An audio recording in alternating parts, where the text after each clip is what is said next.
Support for Colorado Today comes from Credit Union of Colorado. With access to over 30,000 ATMs and a mobile app, they're dedicated to offering the services of a big bank with a heart. Learn more at honestlygood.org.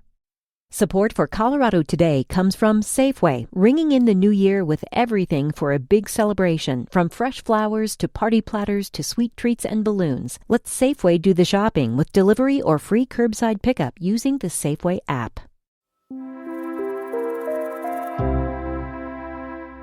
Colorado made a surprise appearance this weekend in President Trump's justification for seizing Venezuelan President Nicolás Maduro. Trump accused Maduro of deliberately sending Tren de Aragua gang members to the U.S. They were in Colorado. They took over apartment complexes. They cut the fingers off people if they called police. They were brutal. Tens of thousands of Venezuelans have come through Colorado, fleeing Maduro's regime. And there have been arrests of suspected Tren de Aragua members in this state. But the details in the president's remarks didn't quite match reality. Reactions to the military strike came quickly. Colorado politicians universally condemned Maduro. But Democrats like Senator Michael Bennet and John Hickenlooper also criticized Trump for acting without Congress and questioned his motives. On the other hand, Colorado's Republican representatives generally said this action makes the country safer. I'm Arlo Pérez Esquivel.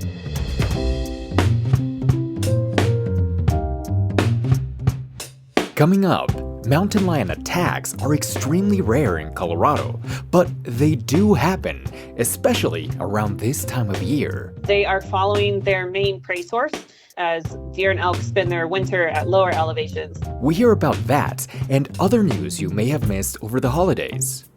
Then, Colorado wants labels on new gas stoves, warning you of the health dangers from using them indoors.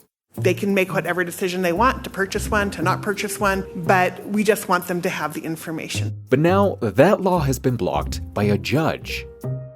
Plus, there's a row of strange-looking structures you can see while driving in Colorado's high country, a reminder of the mountain's industrial past. It's really kind of an open-air massive factory here. It's Monday, January 5th. Here's the news in Colorado today.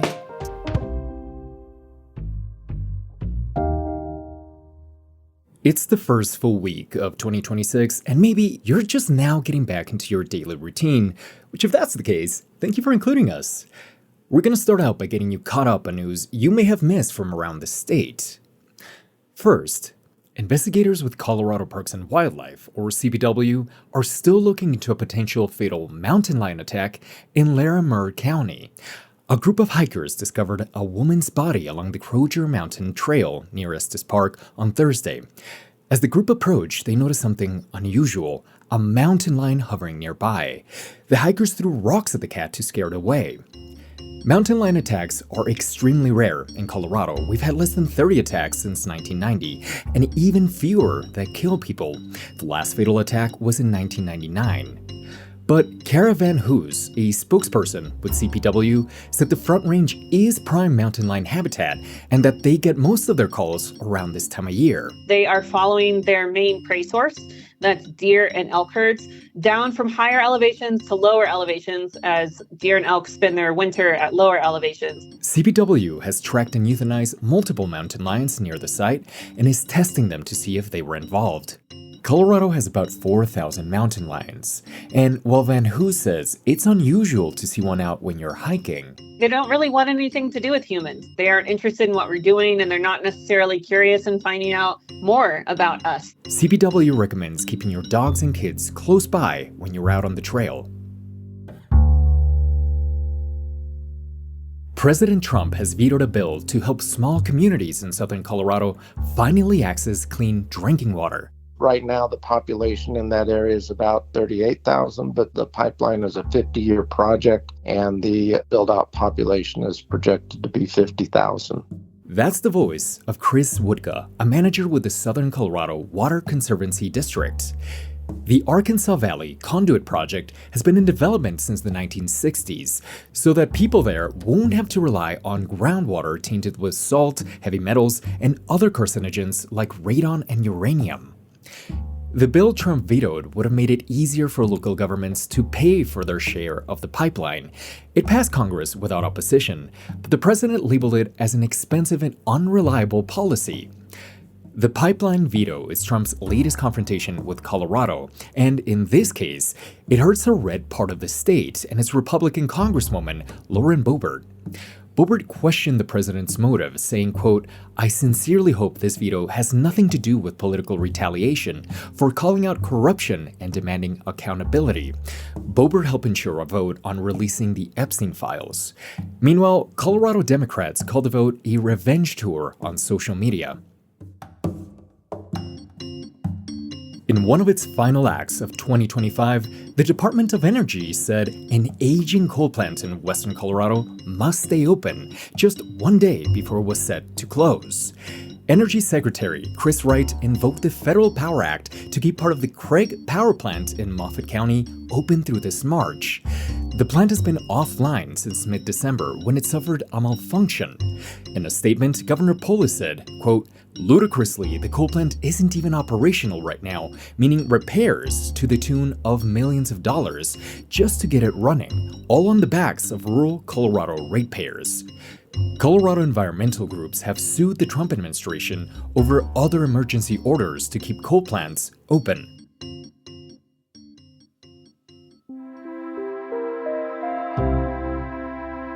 Gas or electric? For those of us who enjoy cooking at home, everyone has an opinion on which type of stovetop is better. But beyond cooking times or price, state lawmakers also want us home chefs to think about our health. Last summer, Colorado passed a first-in-the-nation law to require warning labels on gas stoves, kind of like cigarettes. Just making sure that people understand that there are indoor pollutants created by gas stoves. They can make whatever decision they want to purchase one, to not purchase one, but we just want them to have the information. The law was supposed to go into effect this past summer, but a federal judge has blocked it, at least for now. CPR's Sam Brash is here to talk about why. Hey there, Sam. Hey, Arlo. So before we dig into this lawsuit, let me get some clarity. What was this law supposed to do? It's pretty simple. So all gas stoves for sale in Colorado would have to display a yellow sticker. So if you go into Home Depot or Lowe's, you'd see this label asking you to, quote, "understand the air quality implications of having an indoor gas stove." Then there'd be a QR code linking to a state website that summarizes the latest research on gas stoves and indoor air quality. The state has actually already created that website and put it online. And backers say that this is all about informing consumers to make the best choice for themselves and their families. And this law is being challenged by the trade groups who make these appliances, right? Yeah, it comes from a group called the Association of Home Appliance Manufacturers, who represent companies like Whirlpool and Samsung. They filed a lawsuit claiming Colorado's labeling push violates their First Amendment rights because it's forcing them to make controversial claims about their products.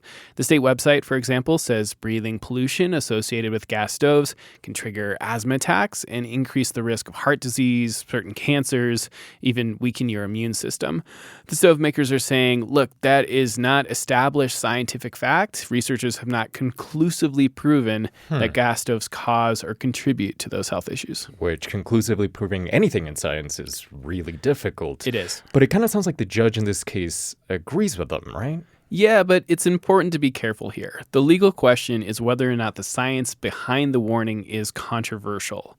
In the ruling, U.S. District Court Judge S. Canto Cruz, appointed by former President Joe Biden, says there's at least a robust disagreement about whether gas stoves cause health issues. He thinks appliance makers will succeed in making that case, so he's blocking the law from taking effect while their lawsuit moves forward. Gotcha. So he's saying the research is controversial. Yeah, it's not settled scientific fact, and the trial should proceed. Well, you've been covering this debate around gas stoves for a while. So what do the scientists think about that? Do they agree that it's not clear whether gas stoves are dangerous or not? No, they think this is pretty clear-cut. I spoke to Rob Jackson. He's an environmental scientist at Stanford University who's studied gas stoves for years. And he says the basic science here is super simple. Gas stoves burn fossil fuels. Combustion creates dangerous pollutants. The question, which you alluded to, is whether that pollution causes these health issues.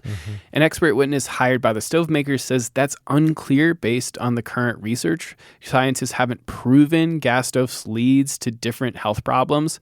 Jackson says proving that causal connection is really tough, but the basic issue here isn't that difficult. Okay, so that's the research community. What about doctors? What do they say about having a stove in your home? The nation's biggest doctor groups, like the American Medical Association, have considered this, and they've issued formal declarations saying that there is a link between gas stoves and respiratory issues like asthma. They say households should consider switching to electric, but more importantly, always running a hood that ventilates to the outdoors whenever you're cooking, but especially when cooking with a gas stove because it creates these combustion gases. So clearly this ruling represents a big setback for Colorado's labeling law. What's next in this case, and for the broader movement of sticking warnings on gas stoves? The case isn't over, so there's always an outside chance the judge will change his mind. But bigger picture, public health advocates tell me they're modeling all of this on the campaign against cigarettes. Courts also struck down some of those early efforts at warning labels, but many survived after repeated attempts, and now it's standard to see those sorts of warnings on cigarette packages. Sam, thank you so much. Thank you. You'll see all sorts of amazing things driving Colorado's high country. If you've ever traveled Highway 133, for example, south of Carbondale, you may have spotted a line of strange dome structures just up on the hillside. That might have been why recently we heard from a listener wondering, just what are those old things? It's a question that Lisa Madison gets a lot. She runs the Redstone General Store nearby. A lot of people will ask us what the pizza ovens are out on the highway. So they'll always ask, what are the round things or the domes or the beehives that are out on the highway? It turns out those mysterious structures are ovens, just not the pizza kind. They were built more than 125 years ago to refine coal mined in the area into a fuel known as coke. Coke is an incredibly important part of the steel refining process. It burns in extremely high temperatures to refine iron ore with other additives into steel. Tucker Ferris has worked to preserve the ovens as a member of the Redstone Historic Society. The line of ovens may now feel like they're out in the middle of some pristine natural landscape, but they're a reminder that this valley, like so many places on the mountains, has an industrial past. And you can imagine each one of these running sulfur and all kinds of other byproducts spewing out the top, sort of hourly train arrivals of these loads of coke and coal that need to be offloaded, refined, pulled out of here, loaded onto this train and sent. It's really kind of an open-air massive factory here. As unpleasant as that sounds, the company town that used to support these ovens and the mines that fed them was actually something of a worker's paradise. Employees' living conditions were some of the best in the country. They had running water, hot meals, electricity, and married workers got their own homes with a complimentary cow. Now, sure, the owner was probably doing it to head off union organizing, but come on, talk about a moving detail, am I right? Honestly, comparatively speaking to other coal camps in the state, this is where you wanted to be. Really was the pinnacle of quote-unquote good working conditions. As good as they can be, considering the type of work you're doing. But still, the whole thing went bust more than a century ago, leaving just those weird beehive, igloo, snow globe-shaped structures looming above Redstone as a memorial to its past.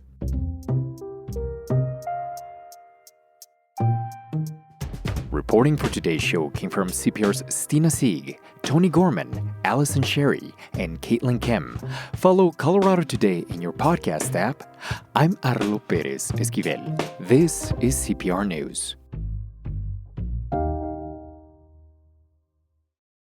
Support for Colorado Today comes from Credit Union of Colorado. With access to over 30,000 ATMs and a mobile app, they're dedicated to offering the services of a big bank with a heart.